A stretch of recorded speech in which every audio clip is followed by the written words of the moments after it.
Come on, please. Yes! Yes! Yes! Yes! Hello, everybody, and welcome. This is episode number 11 of the Nine Dart Podcast, your one-stop shop for talking tungsten. Lorenzo and Josh back with you for another edition. Only the one camera, no one else in the room, but we'll make do. Episode 11. How are you, Josh? Very well, thank you. It's been another amazing, crazy, action-filled world. There's a bit going on in darts, week in darts, but can't look forward to it. Let's go. Yes, we'll get straight into it. I will neglect to mention Carlton's performance a week ago, and we'll just move on to the whole darts thing. That's why we're here for the next about 40 minutes or so. We'll be here talking this great sport.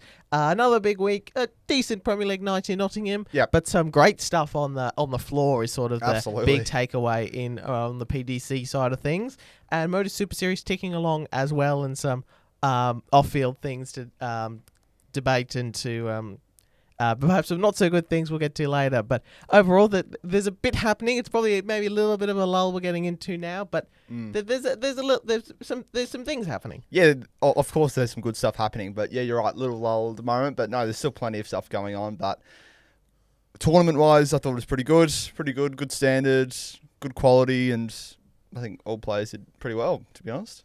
Yes, we've got a Premier League night coming up in Cardiff and a European Tour event in Germany. So we'll always start with some crazy moments and best stories. And I loved Stephen Bunting's 170 finish, not needing to go for it as well, reeling in the fish. He didn't really do the celebration, but that's okay. I thought it was a great moment. A bit better for Stephen this week than win, but he's close. He's so close. I feel like he might be one day away, Josh. Let's hope so. I tipped him to win last week, but unfortunately couldn't get over the line. But hopefully this is the week we'll look at the matchups a bit later on. But it was good to see. Obviously, a big fish is one of the biggest. Well, it's A, the biggest checkout in darts, and B, it's one of the hardest things to, because you got to go up for treble 20 twice and then come down to the smallest target on the board and pin it. So it's a very impressive way to check it out, and he did it superbly, didn't he? Yes, he did. He absolutely did. Checkouts are always the most important part of darts, and if you can finish a leg in 9 darts, that's the best possible thing. And, well, we had quite a few. Perhaps snooker is right. Maybe 147 is easier, because we're having lots of 9 darters on the floor at the moment. I was very happy to see my man Dirk van Duijvenbode hit one, because he's been trying for a long, long time. He's gone about 3 or 4 different ways, and he's pinned the John Lowe way, 51, 54, 36. Searle hit one as well. There are a few others not on stream. But we do love a 9 dart finish of the 9 dart podcast. You may not have worked that out yet. It was. We've seen some good quality stuff on the floor from some players who haven't been on the TV recently because they weren't in the Premier League. Perhaps they didn't make a run of the UK Open. So I thought these two, in particular, Dirk and Searle on stream, produced some magical moment. The Searle one was the first leg of the match. Yeah, it was. And I'm not sure if you saw the footage where the referee called game shot in the match. Yeah, I did. After one leg. Instead of game shot. Instead of just game shot. Because they don't say game shot on the first leg, they just say game shot. For whatever reason. They do it a bit differently. Do you actually know why? Probably because I've never figured it out. I've got no idea. They probably just tone it down a little bit because it's a sort of smaller environment. It's behind closed doors. They don't want to make too much noise because they've got boards next to them, so they probably just reduce it as much as possible. So yeah, that's probably it. I'm not 100% sure. I've never really looked into it, to be honest. But 9 darters, we like those. We do. You can see Dirk's very fired up. Yes, he's been wanting to do that for a while. On the other hand, Searle was just like, yeah, whatever, just grab the darts and move on. Well, that's the thing. Ryan Searle's done it before, and he's done it on the TV. Dirk hasn't done it in TDC darts. Yep. Like I said, tried multiple different ways, and he found a very unique way to get it done. He was 7 perfect darts in during a match at the UK Open against Michael van Gerwen. And it is only the second time in any broadcast match we've seen that particular method to go for a 9 darter. The first was the first ever on TV, John Lowe, in 1984 at the old MFI World Match Play against Keith Deller. But moving back to the Premier League, it was Gerwyn Price's night in Nottingham, Josh. Yes. Beating Bunting, aforementioned, in a relatively close match, 6-4. But I did think during that Bunting match, he had a couple of darts at the outer ring for a 48 checkout, and when he didn't pin those, and went down 5-3, I went, okay, he's probably too far back. He probably isn't quite going to win 3 legs in a row. And Gerwyn Price, he's lethal on tops. when he gets there, and double 12 even. And 6-1 win over Van Gogh, and a 6-3 win over Littler, where Luke just didn't quite get into the match, didn't click into stride as he normally does, and Gerwyn Price picking up the trophy this time. So across the 6 Premier League nights, we've seen 2 nightly wins for Littler, 2 for Humphreys, and 2 for Price. There you go. Split between the 3, and then the rest still haven't got on the board yet, but there are still many, many weeks to go. But no, Still another 10. Fantastic result for Price, and funnily enough, in that last game, he averaged just 94, and Littler averaged 103. But again, it was those doubles that changed the game all the time. Doing the right things at the right time. I say it all the time. Doubles wins games. It's pretty simple. But no, good to see him get number 2 as he points at the camera there. Yes. And who knows? He might get a couple more. Might be number 3 for him next week. We'll find out. We will find out. Tomorrow's darting action will be in his home city of Cardiff. So, well, I'm not sure if it's exact home city, but it is his home nation. It's his home event in this Premier League when they go to Wales for that one night. So, yes, he was, like you said, not quite there on the averages comparatively, but he did the right things at the right time. He's won 6 consecutive games against Luke Littler. I was just going to say, the last 6 encounters, he's won all of them all. He does not want to bump, Luke Littler does not want to bump into Gerwyn Price at any point, at any major event, because Gerwyn Price has the confidence that he can get the job done. And he's propelled up the standings as well. I was supposed to get a graphic for it.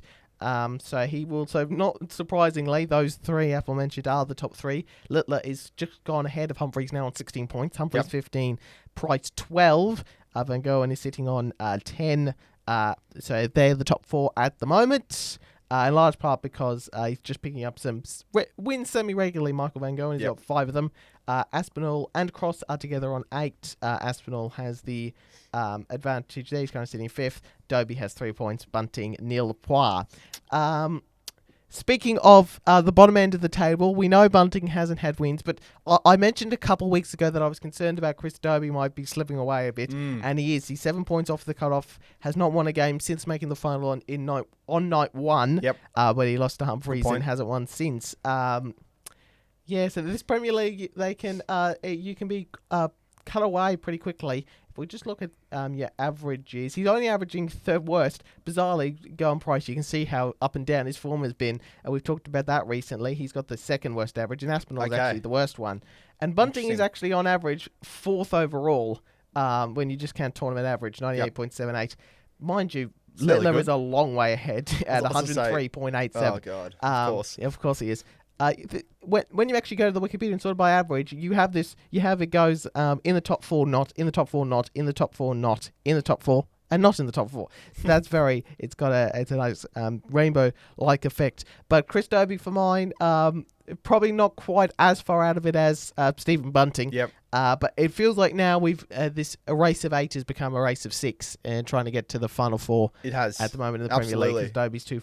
It's getting a bit detached from the field. Yes, no, you're right. Both of them have been fairly poor. Well, obviously you mentioned night 1 was fairly good for him, Bunting, to get on the board. But yeah, hopefully for these guys, they push some wins, because we sure don't want to see what happened last week with Peter Wright being dead last. You want to have guys being up there, being really, really competitive. That's what the Premier League is. That's what PDC wants. That's what the fans want, exactly. So hopefully they can get back on the winners list, but interesting to see. Well, I can guarantee you, so between them they've got 3 points each, but I'll guarantee you this week that they will increase that number. The reason why I know that is because they play each other. They literally cannot stay at a combined 3.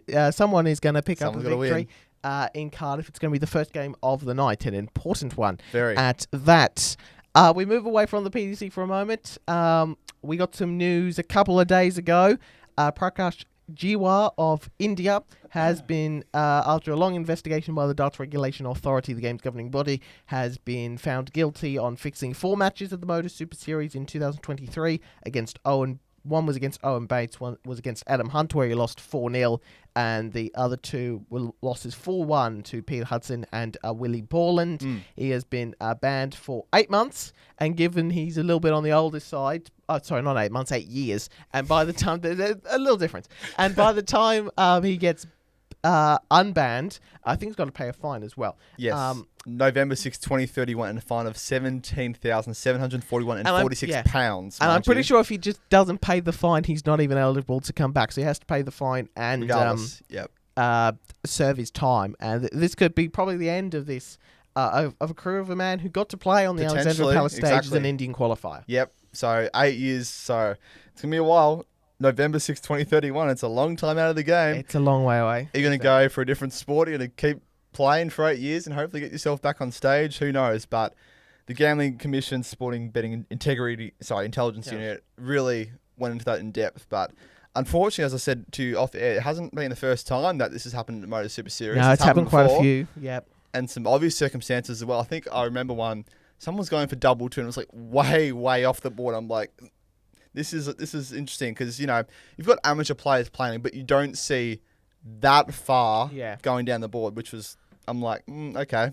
And I think it was this guy named Chris. I think it was 1 from 28 on the doubles at one point because I think he also tried to fix the game, but both of them just could not try and hit a double for the sake of it, actually try and win the game. So very unfortunate. You don't want to see this happen in the game. You want the highest integrity you can across the board, but disappointing, and he'll serve his time and hopefully he learns his lesson. Hopefully. That being said, if we're in a situation where we've gone months, years without finding stuff, it's probably not because everyone's doing the right thing. It's probably because the investigation process isn't very good. That's true. So 2 years is a while to investigate this, 4 matches. Yes, so if you do want to be finding when you can these sort of incidents put a proper punishment on it, and that has been done here. Giwa will be away from the game for a while. Probably unlikely that we'll see a lot. He did. The Darts Regulation Authority did say he did have until today to appeal. Yep. So we'll see if anything comes out of that. So less good. That was on the Modus Super Series last year. A couple of years to come to this particular verdict. Now, the great debate today comes from ITV. Did a whole 50-minute segment on it, and the boys at the Online Darts Live Lounge 2 days ago, talked about it.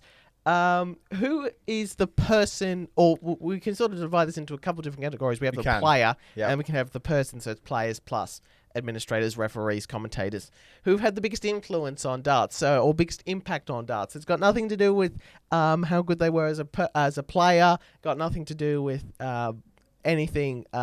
This one's a bit more subjective. It's less about stats and pure numbers and more to everything to do with opinion. Who has been the most influential darts player throughout the entire history of the sport? I've got a few different names that sort of come to mind immediately. Go ahead.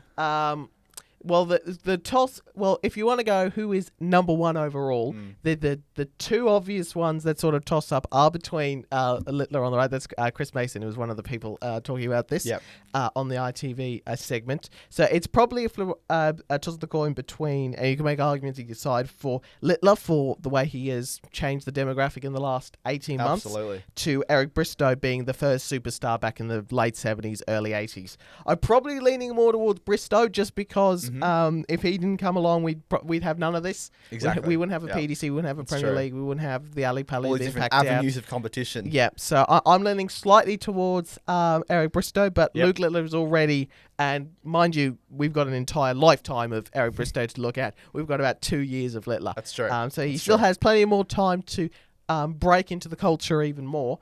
But I have Bristow and Littler firmly top 2 at the moment. Yep. Obviously, you can't go too far past Taylor for being the greatest of all time and being that 16-time superstar. world champion. That's for a the reason. one. Yes. Who are some other players? I will say perhaps a little further down, but someone like Wayne Mardle for being a theatric, both fantastic commentator on the player as a player and then as a player, commentator. So he's been quite impactful. Are there any other particular names that come to mind in this space? That's a good question. I think you've actually nailed it perfectly. Those are sort of the 3-4 people that have done it. Obviously, different categories, different reasoning. Littler for the age demographic and just the actual growth in the youth of the sport. Yeah. The JDC, as we mentioned, we'll have done talk a about fantastic the JDC later. job. Yep, you mentioned your future star for the week. The JDC has done a fantastic job getting guys like him through the system. Same with Modus. There's a lot of young guys playing at Modus now. We've seen Jaden Walker, he was on the Influencers event, which he'll be back in a moment. Seeing young Bradley Brooks, he's been on there a few times. A lot of young guys have come through those sort of systems. So Littler is to definitely play a huge role, but also other guys are definitely assisting with that as well. Yeah, 100%. In terms of non-players, Barry Hearn comes to mind straight away as the brains behind a lot of the Forgot about him, PDC's development recently. Going back before him, Ollie Croft was the founder and initial brainchild for the BDO, which he sort of, if Ollie Croft to Barry Hearns, probably Eric Bristow to Luke Littler, sort of the first person who without him, probably there isn't anything going forward. Though Ollie Croft was an interesting character, and he's part of the reason why the split happened in the first place, because he didn't want to give up control when he was asked to step aside. Someone like, there's been plenty of commentators, as well as other impacts. Sid Waddell and Dave Lanning, John Gwynn were the big three sort of through the 90s and 2000s, and we've had plenty of impactful commentators since. Even someone like Rod Harrington, yes, he won a couple of tournaments he won a couple of match plays back to back. But away from the Oki, he was a big part of why the PDC came into being, and making sure players' voices were heard, that sort of thing. So he had quite a big impact, and I haven't really heard much from Rod Harrington in recent years, but he was very impactful right from the start with the PDC. Yep. No, exactly. You're right. There's a lot of good names in there that have really. There was another one I did want to. There was another one I wanted to bring up in terms of if you want a name that is really someone who's sort of come into this sport and he's drawn some people to it. I think it'd be hard to go past Ross Bray with that iconic 180 call. People will, even if they don't follow darts, they will recognise that. One way or another. Absolutely. Despite the fact he's less of a natural counter than some of the other referees, Kirk Bevins, George Noble, etc. I think he had a sizable impact as well. Yeah. So those are sort of the names. It's an interesting, fun little exercise. The OTV segment was an interesting watch.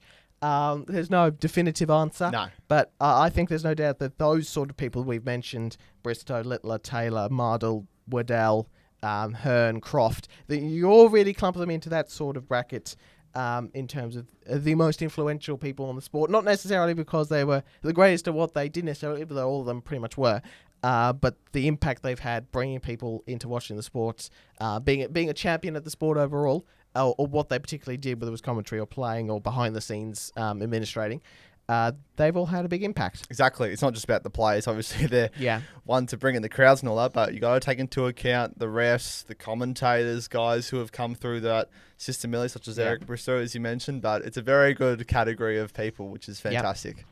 Well, we might move on unless you've got anything else to mention here. I've got a star for you this week. Jack Nankervis. Yes. Which sounds it's obviously this is very footballing AFL sort of name. It is. But he won back-to-back events this weekend at the Advanced Tour, so Event 7 and Event 8. He even averaged over 100 in one particular match. There were quite a few that were averaging over 100. So Impressive. that was a 4-1 win over Jack Pete.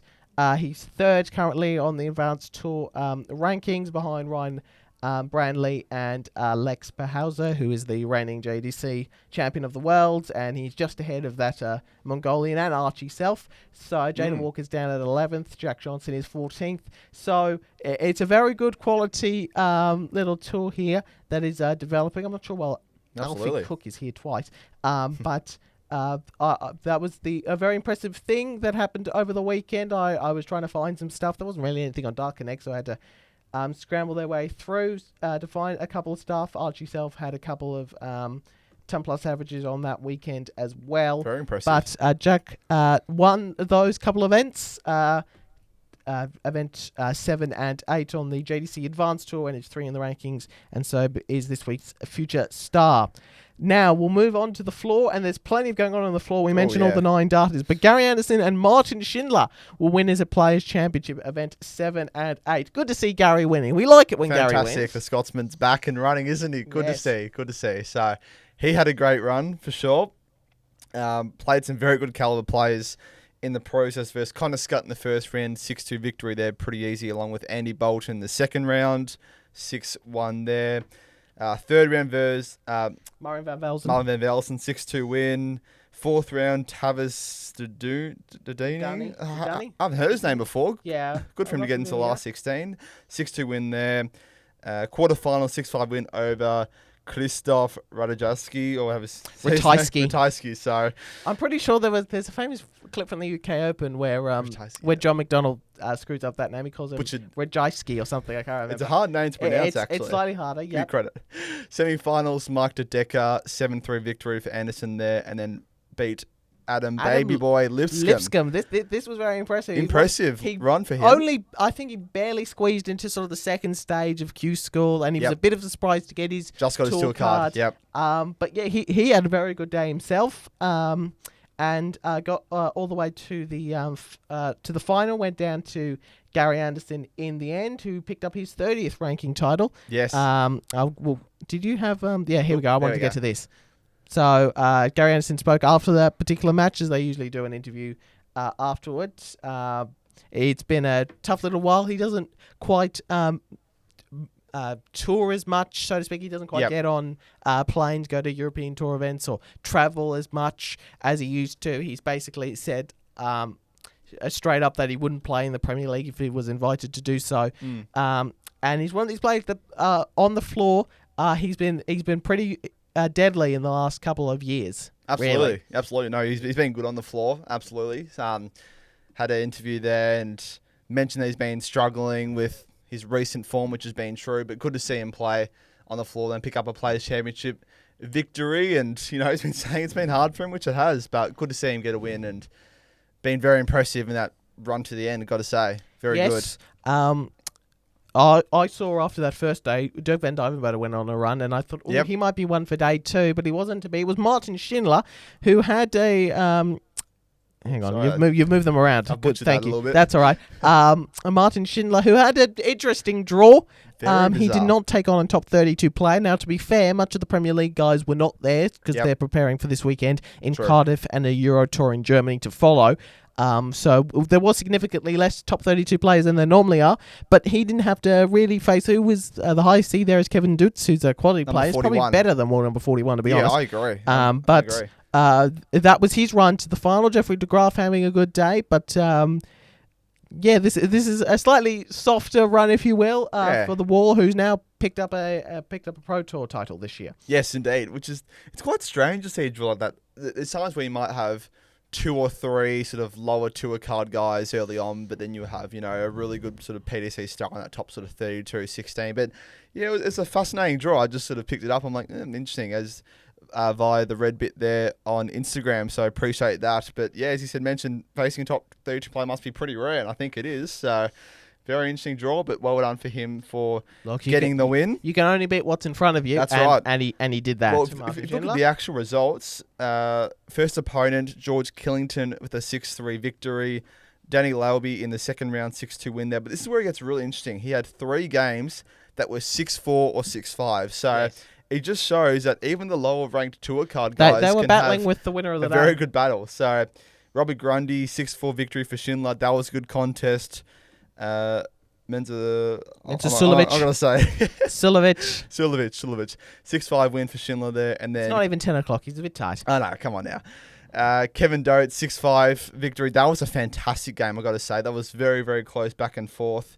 Very close. And then in the semi-final, Patrick Garrett's 6-7 win. Yeah, but it was down. He was 3-6. He mounted a fantastic comeback, 4 legs on the spin to get a fantastic win in the semi-final before moving on to the final against Jeffrey de Graaf, and had a very easy 8-1 victory. So in after the end. being down 6-3 in the final with opponent 1 away, he's ended up winning 4-12. He's ended up winning 12 of the next 13 legs he's played. In that day, the 4 at the back end of the semi-final, and then the 9 in the final, and the 8-1 win. Lots of break of throws. That's pretty hard to do. Yeah.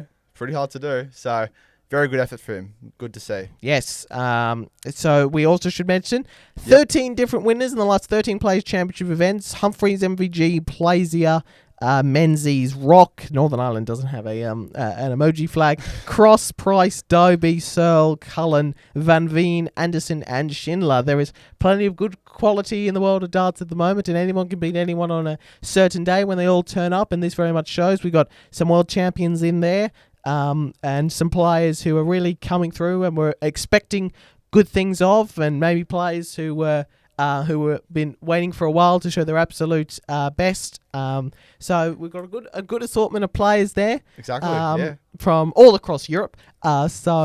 13 different winners in the last 13 Players Championship events is pretty cool. Modus Super Series time before we get to week 7 and DC picking up the weekly title. We have the Influencers event returning, Josh. Yes, good to see. May. It is back in May on the 11th, so very good to see. We have a mix of pro players and the influencer guys, which we'll get to now if you go to the next slide, please. We have Peter Wachuri. He's back again. So he's going to be at the influence event and also in the international pairs, which is coming up very soon.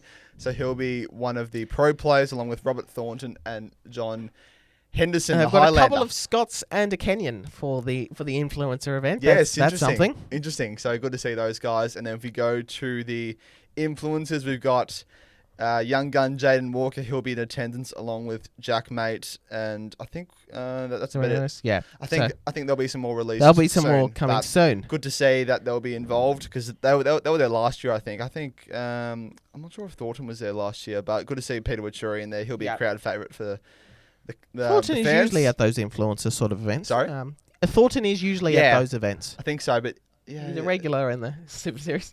May have been there last year. Oh yeah, he's a massive fan in the Super Series. He definitely comes very regularly. And now if we move on to week 7, yes, Derek Coulson is your winner. This is one of the great performances in Modus Super Series. Didn't drop a match. Did not lose a single game throughout his Group B campaign, and then finals night blitzed through everyone in the finals group and then won in the end. Very impressive week for him.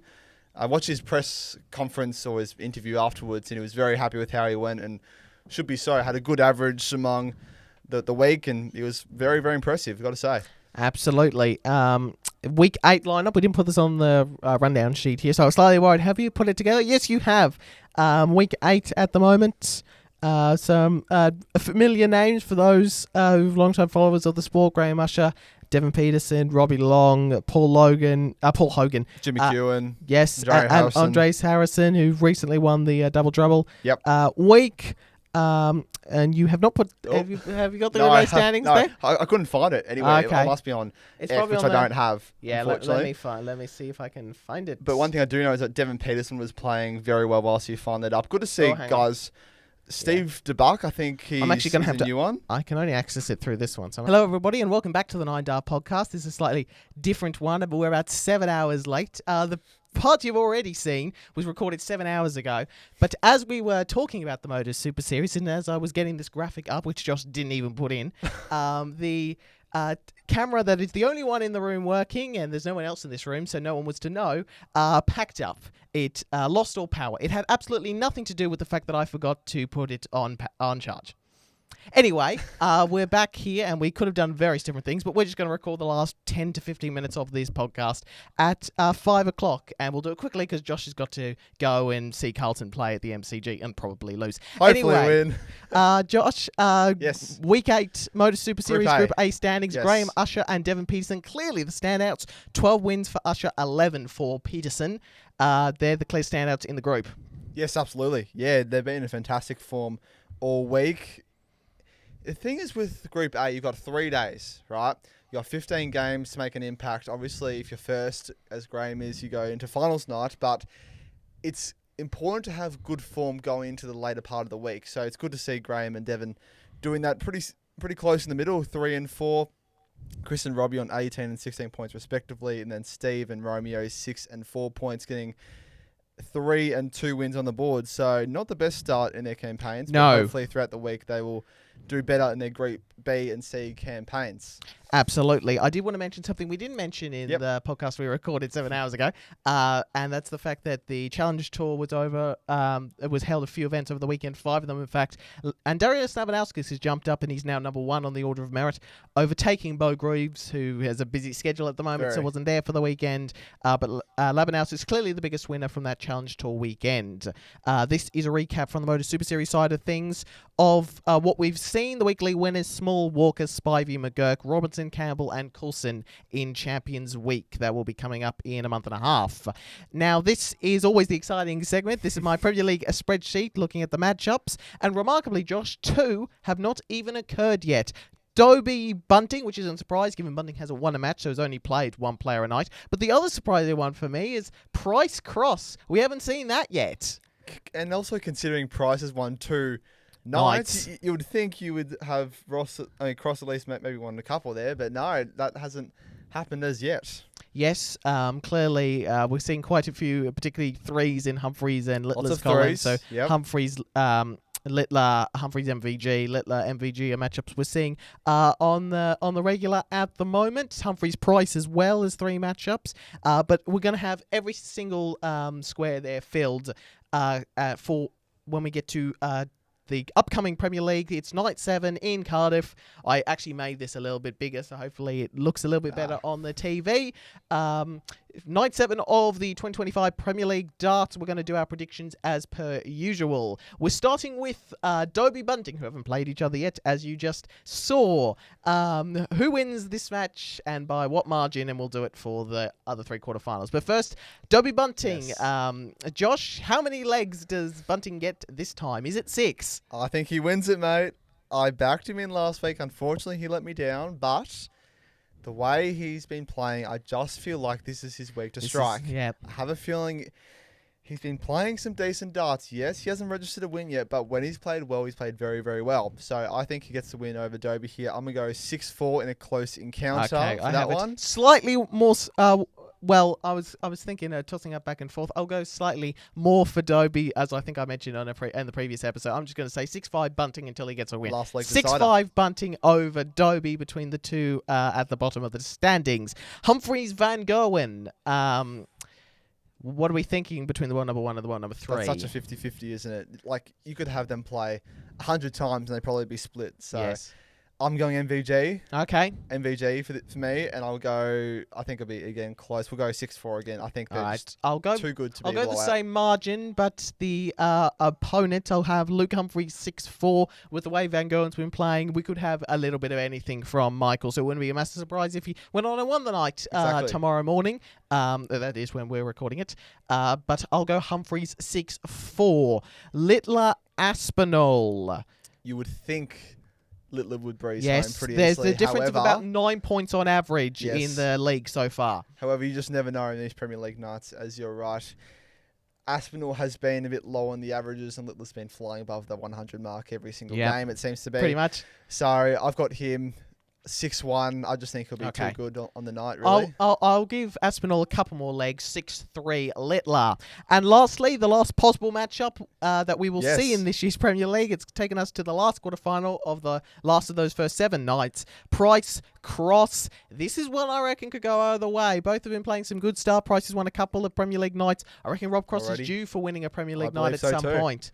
Where are you thinking here? Yes, Price is in his home yes, hometown I was going to ask Cardiff. about that. Yes, the crowd could play a factor. Hero, exactly. However, I think Cross will get over the line in this one. Again, I reckon it'll be close. There'll be lots of crowd involved. Price will get up and about when the crowd does as well, but I think 6-4 Cross. I've done 6-4 a lot, but I just think it's going to be very close. I think I will predict Cross winning a Premier League night soon, and I hope he wins a Premier League night soon. And I expect Price to win this one, though. I'll go 6-4 by the same score. Just give me your final and the margin. Who wins what margin against who? Final and the margin, okay. Well... of the 4 you predicted, of course. Yes, so I'll go Bunting over MVG. So Bunting will make the final. Ooh. Other side of the bracket. Yes, I know. Littler and Cross. I think Littler will be in the final once again, as he always is. Okay. And Littler over Bunting 6-3. Okay, Littler over Bunting. Bunting making a final. That's exciting. I will go the same part of the bracket, but I reckon you're pinning on Littler ending his bad run of form against Price. I'm going to go the other way and say continues. Price makes the final. I would love to see Bunting make a final, but I'll just tamper my expectations just a little bit. I'm always throw Humphries into the final. Yep. Price versus Humphries, and I reckon the home crowd advantage gets the Iceman over the line. 6-5, so close. But at 6-5, go on Price win is my prediction in the final over Luke Humphries for week 7 of the Premier League. Before we move off the Premier League, I mentioned this the first time we recorded, and I'll just say it again because I feel like it's something that needs to be said about Rob Cross, who I do think is very close to winning Premier League night, as I already said. I would love him to follow a bit more of a psychology that we see from Littler, Wade, Anderson. Price is a perfect example of this. I call them tops absolutists. Whenever they get the opportunity to check out on double 20, that's what they do. I reckon Rob Cross needs to be a double 18 absolutist because he's basically the greatest of all time on that particular double. He does like to switch it up between 18s and 16s. Yep. But I'll say, if you're watching, any 2-dart checkout between 56 and 37 where you have to hit a single to double, so ignore 40 where just go for tops. Or even you can decide on 38 whether you want to go straight for double 19 or split. I would implore you, Rob, to go whatever the single number is to give you a shot at double 18. I reckon if he did that, he would be even better on his doubles than he already is. And I reckon he could potentially make deeper runs at tournaments. He's a player who's won a few majors, but maybe not as many as he probably should have based on his form and his caliber as a darts player. So I reckon if he became more of a double 18s absolutist, particularly in big pressure moments, so on 52 is a great example. Instead of 20 double 16, 16 double 18. Come on, Rob. I would love to see that, and I reckon he would be an even better dart player if he did that. That's just a thing I picked up watching last year's Premier League and didn't really have a category to fit it in. Alrighty, we're wrapping up with the darts archives. We were talking about Phil Taylor last week. We put the clip up on the social media, and he beat Dave Chisnell when Chisnell was in the Premier League. Chisnell missed darts to draw the game against the Power. He won 7-5. He averaged like 115, but that gets crazy. But that's overlooked because MVG set 123.40 world record average in the previous match. So that must have been some Premier League night to be there in person. Again, it could have been more for MVG. I said it last week. Yeah. Speaking of Van Gerwen, he is going to be involved in this week's one, more because he just so happens to be playing Gerwyn Price. I wanted a Price one, given we're in Cardiff this week. We're going to the 2021 European Championships. Yes. Arguably the best match of that particular year. Yeah. High averages. It is close throughout. I don't think it gets any longer than 2 legs. I might have missed that. But it does seem to be a close competitive match with high scoring and good stuff on the outer ring. So we will see who comes out of that match between Gerwyn Price, Michael Van Gerwen, 2021 European Championship. Full match on YouTube. Absolutely insane game, says the title, so it must be a beauty. So check it out. TDC YouTube there. Alrighty, that is it. Thank you, Josh, for sitting down with me both in the morning and in the afternoon. Pleasure. It's very dark over Melbourne. Hopefully that's not a sign of bad things to come for your Blues. Hopefully not. They've got a match up against Hawthorn tonight. Make sure to like and subscribe to Extra Time if you haven't already. Check out all our different content. We've got plenty of different things coming up in the next few weeks. We're bouncing off different ideas of how to exactly grow Extra Time. So liking, subscribing, and following us on the socials does a big part of that. Thanks, Josh. I believe we'll wrap it up there. Yes, absolutely. There's plenty of darts content coming on our social media. We've been putting a lot on there recently. We put Peter Wachuri, our man there, of the doubles partner. Which we posted before, and there'll be more clips to come. So and I guarantee you, if Bunting does finally get a win, there will be something about that. I don't know what it will be, but there will be something, some celebratory post about Bunting getting a win in this year's Premier League. The 9-Dart Pod on Instagram. Fingers crossed for that. We should also mention European Tour event this week in Germany. So we don't have a bracket for that, so we couldn't do predictions, but we'll keep an eye on that, and we'll talk about that along with the Premier League and Modus, JDC, and anything else that's happening on Planet Darts next time out. Thank you very much, Josh. Pleasure. And best of luck to the Blues. Thank you. This has been the 9-Dart Podcast.